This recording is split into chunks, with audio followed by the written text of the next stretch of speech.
नमस्कार, मैं मनीषा सिंह आप सभी का स्वागत कर रही हूं सीसीएन हिंदी के इस विशेष लाइव प्रसारण में। मेरे साथ में मौजूद हैं चंदन सिंह। कैप्शन में आपने पढ़ा होगा कि आखिर किस बारे में अपडेट देने के लिए हम आप सभी के पास एक बार फिर से हाजिर हुए हैं।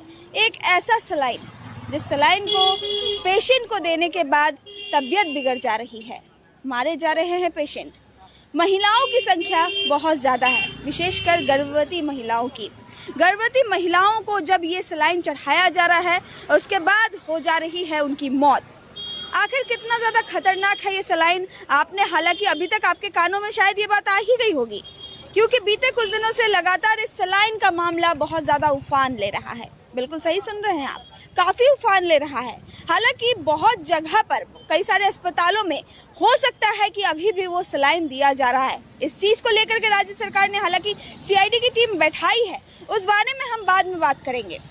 लेकिन ये सलाइन आखिर क्यों अभी भी दिया जा रहा है पेशेंट्स को, विशेषकर गर्भवती महिलाओं को, इस बारे में सवाल अभी भी बरकरार है। चूँकि अभी हम उत्तर बंगाल मेडिकल कॉलेज और अस्पताल में मौजूद हैं दर्शकों, तो इस अस्पताल में आने के बाद जब हमने ऑफ कैमरा जानकारी प्राप्त की तो हमें ये पता चला कि उत्तर बंगाल मेडिकल कॉलेज और अस्पताल में ये सलाइन अब नहीं दिया जाता है। घबराने की बात नहीं है, क्योंकि 1 साल पहले ही जब लगातार गर्भवती महिलाओं को वो दिया जा रहा था, वो सलाइन चढ़ाया जा रहा था, उस दौरान देखा गया, आज से विगत हम 1 साल पहले की बात कर रहे हैं, आप सभी को बताना चाहेंगे। 1 साल पहले जब वो सलाइन कुछ महिलाओं को दिया गया तो देखा गया कि जो मृत्यु दर है वो बढ़ता चला गया, महिलाओं की जान चली गई।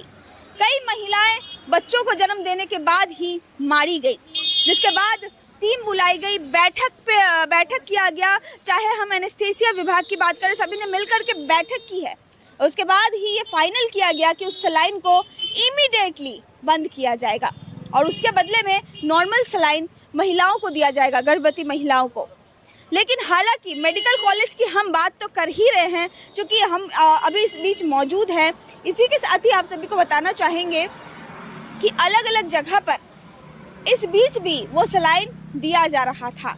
आरएल सलाइन की हम बात कर रहे हैं, और उस सलाइन के चढ़ाने के बाद, चाहे मेदिनीपुर की अगर हम बात करें, मुख्यतः क्योंकि मुख्यतः वही चीज़ सामने आ रही है। ऐसे बहुत सारे जगह है जहां पर अभी तक, चाहे विभिन्न जगहों की अगर हम बात करें, अभी तक पुख्ता सबूत, पुख्ता जानकारी पास में नहीं है। लेकिन मेदिनीपुर की बात कर रहे हैं, क्योंकि लगातार वहां से खबरें सामने आ रही है। कई सारी महिलाएं बीमार पड़ गई। इस आरएल सलाइन को देने के बाद जो ऑफ कैमरा मिली जानकारी के अनुसार हम आप सभी तक ये जानकारी पहुंचा रहे हैं, आरएल सलाइन देने के बाद महिलाओं की तबीयत इतनी ज़्यादा बिगड़ी, गर्भवती महिलाओं की, जिसके बाद वो मारी जा रही थी।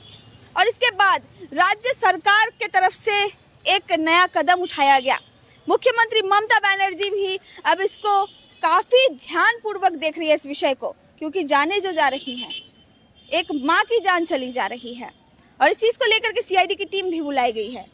और इसी के साथ ही आप सभी को बताना चाहेंगे, जो जानकारी हमारे पास आ रही है, कुल मिलाकर के बीते दिन 14 दवाइयों को बैन कर दिया गया है फिर से एक बार।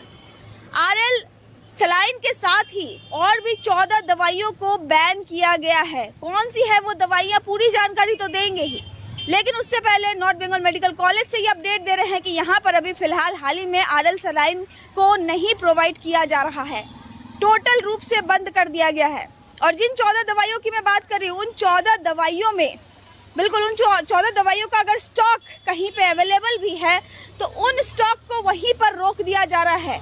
उसका यूजेस अब कह सकते हैं बेकार है, व्यर्थ है, फेंक दिया जाएगा, ऐसी जानकारी मिल रही है। क्या है पूरा मामला, पूरी जानकारी बीते दिन भी मेरे सहयोगी ने आप सभी तक पूरी जानकारी पहुंचाई थी, और अलग अलग जगह पर भी आप सुन पा रहे होंगे।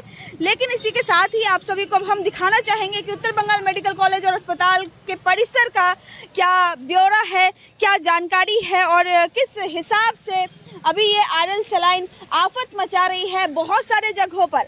हालांकि एक पुख्ता जानकारी है कि एनवीएमसीएच में ये सलाइन नहीं चढ़ाया जा रहा है। आप सभी को बताना चाहेंगे कि वेस्ट बंगाल फार्मास्यूटिकल्स के तरफ से जो जानकारी मिल रही है, 14 दवाई को बैन किया जा रहा है। मंगलवार को ये बैठक हुई है और बैठक के बाद ही ये डिसीजन लिया गया है। और आप सभी को बताना चाहेंगे कि अलग अलग जगह पर जिन जिन अस्पतालों में मुख्यतः ये दवाइयाँ दी जा रही थी, RL सलाइन की जब हम बात कर रहे हैं, सभी अस्पतालों के जो सुपर हैं और विभिन्न जो प्रभारी हैं उन लोगों से बातचीत करके ये फैसला लिया गया है। मेदिनीपुर की अगर हम बात करें, मेदिनीपुर जैसा कि मैंने पहले ही बताया, मेदिनीपुर मेडिकल कॉलेज सलाइन का जो घटना घटा है वहाँ पर बिल्कुल RL सलाइन ही सामने आया, जिसके बाद ये 14 दवाइयों को बैन कर दिया गया है। मेदिनीपुर की अगर हम बात करें, मेदिनीपुर मेडिकल कॉलेज में वहाँ पर 5 गर्भवती महिलाएं पूर्ण रूप से बीमार पड़ गई। बिल्कुल 5 गर्भवती महिलाएं पूर्ण रूप से बीमार पड़ी थी, जिसमें से कि जहां तक जानकारी मिल रही है 1 जन की मृत्यु भी हुई है और इसी के साथ ही 3 जन जो कोलकाता के SSKM अस्पताल में अभी फ़िलहाल इस बीच भर्ती हैं। और इस चीज़ को लेकर के CID की टीम भी बुलाई गई है। CID की टीम की तरफ से लगातार कोशिश जारी है कि कैसे भी करके अगर कहीं पर इन चीज़ों के बारे में जानकारी मिलती है तो वो फ़ौरन उसके ऊपर एक्शन ले सके।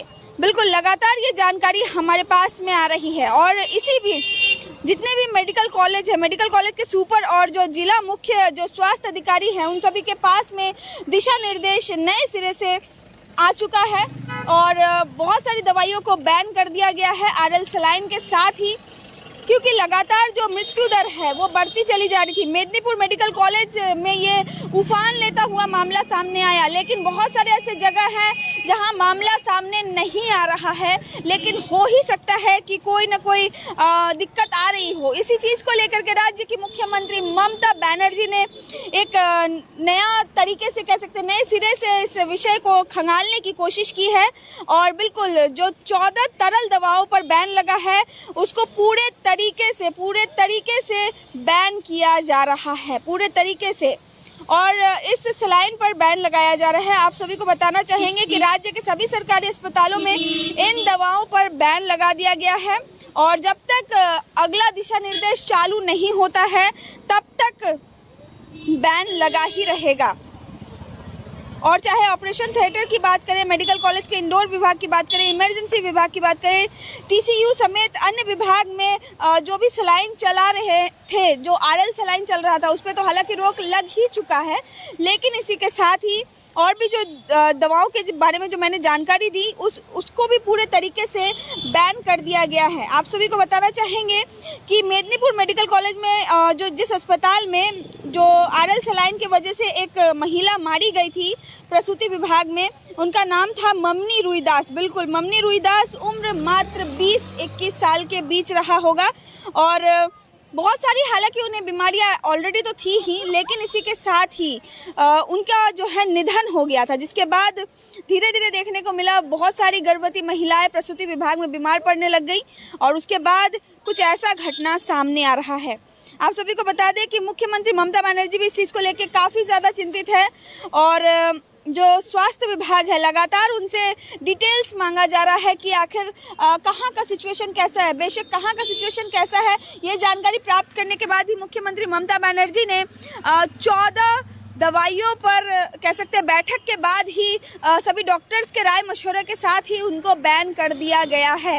और सबसे अच्छी बात यह है कि उत्तर बंगाल मेडिकल कॉलेज और अस्पताल में ऑलरेडी RL सलाइन 1 साल पहले ही बैन कर दिया गया था, 1 साल पहले ही उसको ब्लैक लिस्ट में शामिल कर दिया गया था और उसके बाद अभी हालांकि उत्तर बंगाल मेडिकल कॉलेज और अस्पताल के प्रसूति विभाग की अगर हम बात करें तो बहुत ही सावधानी पूर्वक जो महिलाएं हैं, जो गर्भवती महिलाएं हैं, उनकी डिलीवरी का ध्यान रखा जा रहा है, कैसे कैसे कौन सी दवाइयां देनी है, कौन सा सलाइन देना है। हालांकि RL सलाइन को बदला गया है नॉर्मल सलाइन से यहाँ पर।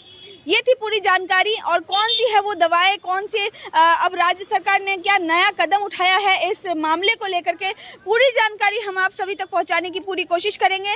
ये खबर, ये लाइव आप सभी तक पहुंचाना बेशक बहुत ज़्यादा ज़रूरी थी। हालांकि आप इस बारे में क्या सोचते हैं बिल्कुल अपने मत को सामने रखिएगा, क्योंकि आपके अपनों का ख्याल आपके हाथों में ही है। आप भी छानबीन करके ही अपने घर के महिलाओं को, अपने घर की गर्भवती महिलाओं को अस्पताल में भेजिए। अपना खास ख्याल रखिएगा। अभी तक मैं आप सभी के पास मौजूद थी मनीषा सिंह, मेरे साथ में मौजूद थे चंदन सिंह, ये विशेष सीधा प्रसारण लेकर के। तब तक के लिए आप सभी का तहे दिल से शुक्रिया।